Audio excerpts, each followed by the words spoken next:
Imagine waking up tomorrow, going online to buy the highly anticipated DJI Avata 360, and finding out it is completely illegal to purchase. This is not a drill, and it is not a rumor.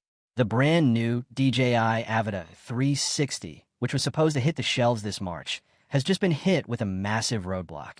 The United States government has effectively blocked the launch, and the entire drone community is in a state of absolute shock. People are rushing to stores, shelves are emptying, and panic buying is sweeping the nation. But why is the US government suddenly stepping in to crush the world's biggest drone company? And what does this mean for the drone you currently own? The truth is wild, and the legal battle that is unfolding right now could change the tech industry forever. To understand this massive controversy, we have to look at what just happened. The Federal Communications Commission, known as the FCC, has stopped the DJI Avata 360 from entering the US market. Their decision comes directly from a national security review organized by the White House. The government is claiming that these drones pose a serious risk to national security. But here is the craziest part about this whole situation.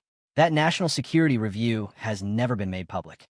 The government has released zero detailed evidence to support these massive claims. There are no publicly documented security incidents involving DJI drones. No proof of spying, no proof of data leaks, nothing. DJI has repeatedly begged the US government for a formal security audit to prove their innocence, but they have been completely ignored. Now DJI is fighting back. They are not taking this ban lightly. DJI has filed a massive lawsuit against the FCC, and their core question to the federal court is extremely simple. Where is the proof? This is actually not the first time DJI has found itself in the crosshairs of the US government. Back in 2020, the company was placed on the Department of Commerce Entity List. Then, in 2024 and 2025, DJI had to sue the Department of Defense after being officially labeled a Chinese military company. A federal judge actually agreed with that military label, but totally rejected the idea that DJI is owned or controlled by the Chinese Communist Party. DJI appealed that decision in February of 2026, and that case is still raging on right now. So, DJI is currently fighting a two-front war against the Department of Defense and the FCC. In this new lawsuit against the FCC, DJI is bringing three massive arguments to the table. First, they're claiming the FCC has completely overstepped its legal authority. The FCC is supposed to regulate communications equipment, like radios and Wi-Fi routers. DJI argues that using broad national security claims to completely ban drone hardware is way outside of the FCC's legal lane. Second, DJI is fighting for its constitutional rights. They are citing the Fifth Amendment, which guarantees due process. In simple terms, before the government punishes a company, that company must be given a fair chance to defend itself. DJI says they were thrown onto this restricted list without any opportunity to challenge the accusations. Third, and perhaps most importantly, DJI is calling out the absolute lack of public evidence. The FCC claims these drones could be misused by hostile actors. But DJI points out that there is zero public record showing that their drones have ever caused direct harm to US national security. The fallout from this decision is already becoming a massive disaster for the American economy. DJI is not just a small player. They control more than 70% of the entire US drone market.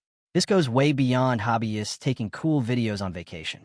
Over 80% of all state and local law enforcement agencies rely on DJI drones to keep people safe. Farmers use them for agriculture. Hollywood uses them for film production. Engineers use them for infrastructure inspection, and first responders use them for life-saving search and rescue operations. All of these vital industries are now facing a terrifying reality. Because of this FCC restriction, reports of panic buying are flooding in. People are rushing to secure whatever inventory is left on the shelves before they are gone forever. Even worse, DJI Care service coverage has been officially canceled for US customers. If you crash your drone today, you might be completely out of luck. If this ban becomes permanent, the economic damage will be brutal.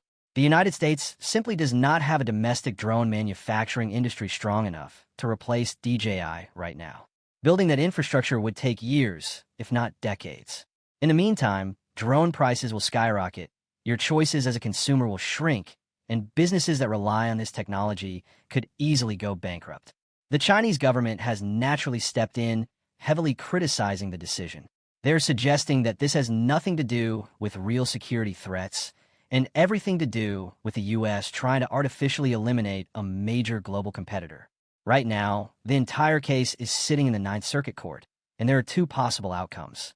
If DJI wins this lawsuit, the FCC will be forced to publicly prove their national security claims with hard evidence. If the government cannot provide that proof, DJI will be allowed to resume launching new products, including the Avata 360, right here in the US. But if the FCC wins, it sets a terrifying precedent. It means the government can continue to block foreign technology companies using vague national security claims without ever showing the public a single shred of evidence. This final court decision will completely reshape the American drone market and redefine how the U.S. government handles foreign technology forever. In my opinion, the DJI Avata 360 looks like an absolute game changer for the FPV drone world, and it is a massive shame that consumers are caught in the middle of this political war. The lack of transparent evidence from the government makes this ban feel incredibly unfair to creators and professionals who rely on these incredible tools every single day. If you found this video helpful and want to stay updated on this crazy lawsuit, please subscribe, share the video, and hit the bell icon so you never miss an update. Let me know in the comments below, do you think DJI should be banned, or is the government going too far?